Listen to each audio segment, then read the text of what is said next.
The God that made us, created the world and demarcated it with waters and forest and land is not stupid. He wants us to tolerate one another. And I think that is what we should learn as Africans.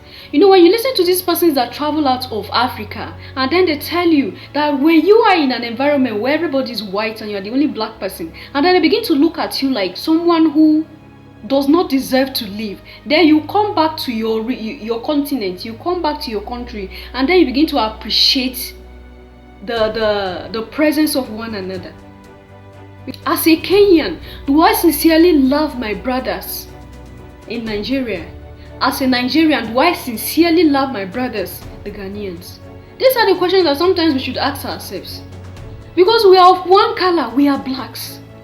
And it shouldn't be a story to you anymore how the blacks are being marginalized everywhere around the world. I won't come up here and say, oh no, those people that are saying this about Nigeria, they have to keep quiet. I won't come here and counter that. Because it is glaring, it's there, everywhere on the news, it's there. How all these things, insecurity is, how everything is there.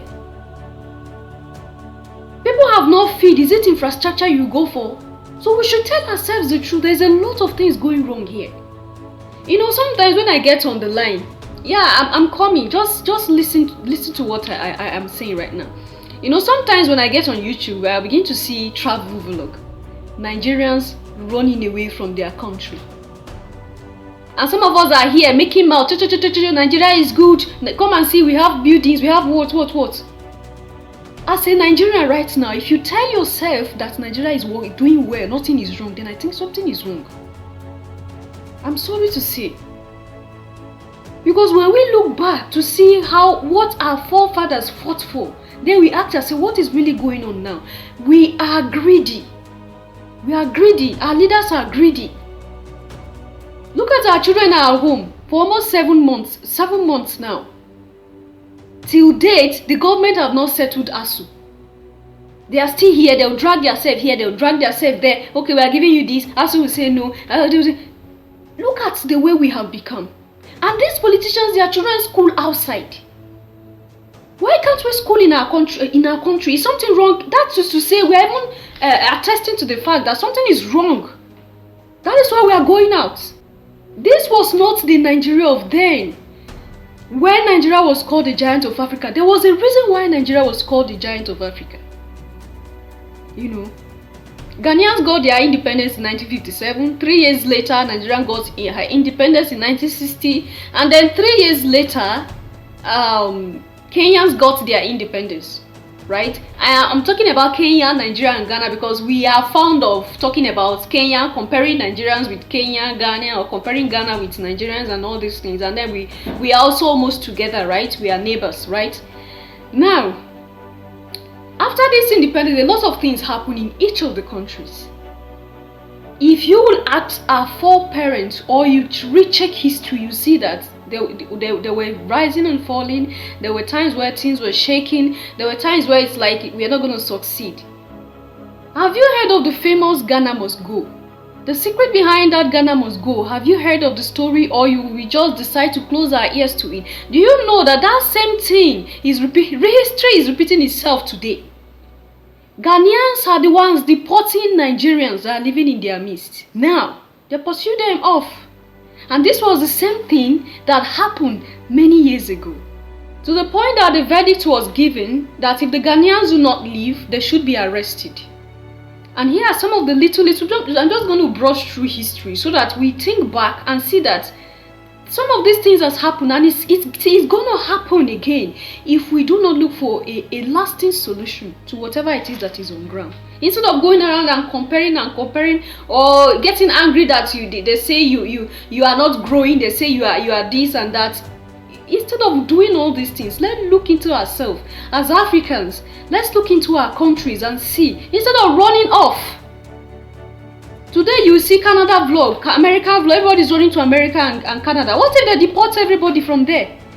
Our country is dying and nobody wants to work on it. You run away from Ghana to America or to Canada. You run away from Kenya to America to Canada. You run away from Africa to another continent. You don't want to work on your continent. Those persons, did they run to you to say, come and build us, even though they steal most of what we have? Right under our nose, they came and stole all our mineral resources, and they use it to build their countries. Is that not so? And now we are running to them. Very soon they'll start deporting everybody from America and Canada. In the 70s, a lot of African countries saw hope in Nigeria, including Ghana, because we are neighbors, right? The oil prices worldwide soared. The prices of oil worldwide increased, and Nigeria discovered herself in the oil production, right? And the money was coming. The country was prosperous. Everybody was comfortable.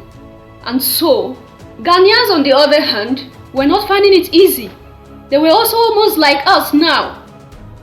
Insecurity, a lot of things, hunger, famine, things are not working. Reason was that cocoa prices dropped worldwide because Ghana was the world's largest cocoa production. So because of the price drop in cocoa, Ghanaians started looking for where to seek refuge, for greener pastures. And they thought to themselves, they told themselves, why not move towards our neighboring country, Nigeria, that is prospering? And that was how Ghanaians came to Nigeria. A lot of them came, they got settled, they built their homes, they have their children. A lot of them were involved in majority of the sectors, because as at that time, Nigeria was having 19 states. Right? Not like now that it's 36. Nigeria was having 19 states. And so a lot were involved in most of the states. They were both when you talk about agriculture, they were there in the finance industries, banking. They were there also in all this entertainment, like hoteling, brotels. They have all restaurants, which they are also in charge of. Nigeria was open to them, and they gave them the upper hand to do whatever they can do. And everybody was comfortable. And with the leaders who were not selfish, right? Should I say, people's eyes were not very, very open. So the idea of going to depriving people or stealing and saving it under the ground and putting it in tanks and trying to send their children out of the country to just go and study and do not care about others. Like that idea, the wickedness, as if it increases by every day or every decade. We become more selfish by day, we become more wicked by day to ourselves. Then came the oil crash in 1982. That was where things started shaking, right? And if your country is passing through something, you would want to feed your own first before you think of another person. Is that also? This is even as a parent, sometimes we are caught in between like this. You feel, okay, I should feed my children. The idea, okay, feed your own first before you give to the other people. If your own never chop, how does one chop? These are the questions we ask, right? So, a country that the economy starts shaking, things are not the way they were before. So, what would they do? Instead, the only option that was there was to send back these Ghanaians to their country.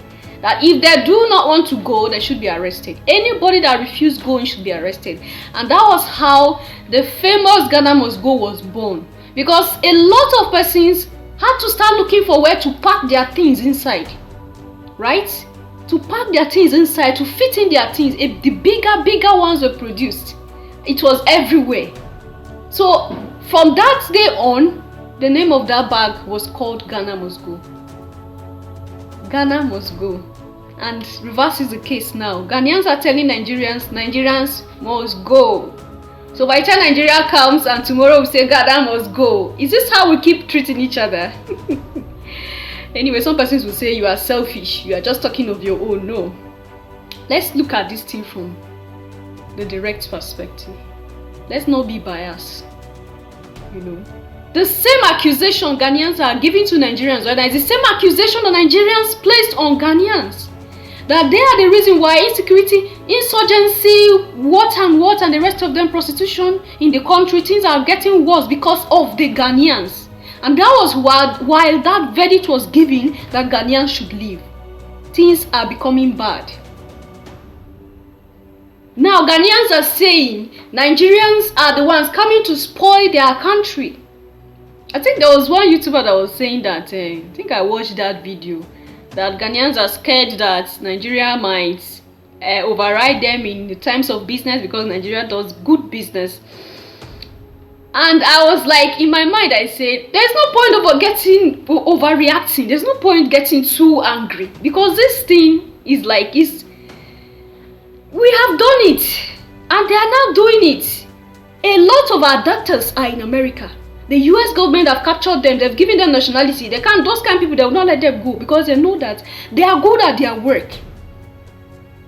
If you doubt me, go and check majority of the names of the doctors, US doctors in Canada.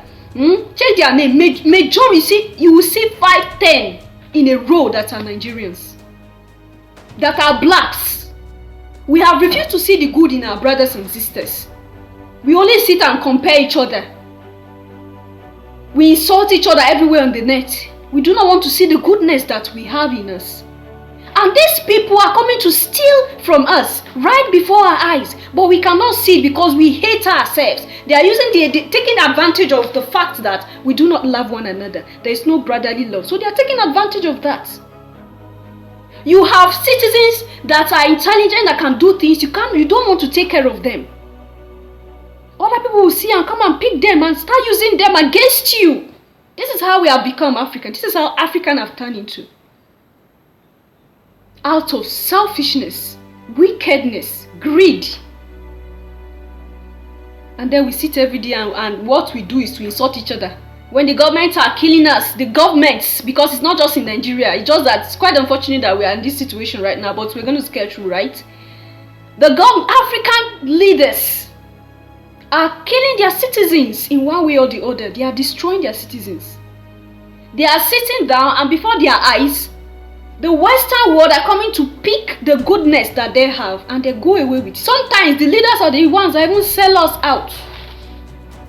And then we, the citizens, instead of we to put our heads together and make something work out, we keep on insulting ourselves on the media.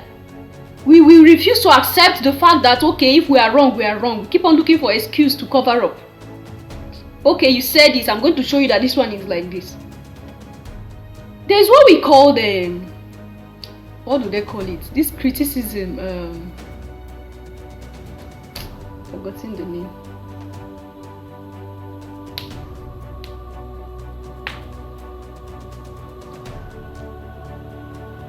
Like somebody from Ghana said that Nigeria chased away us. Nigeria chased us away, but now we are doing better.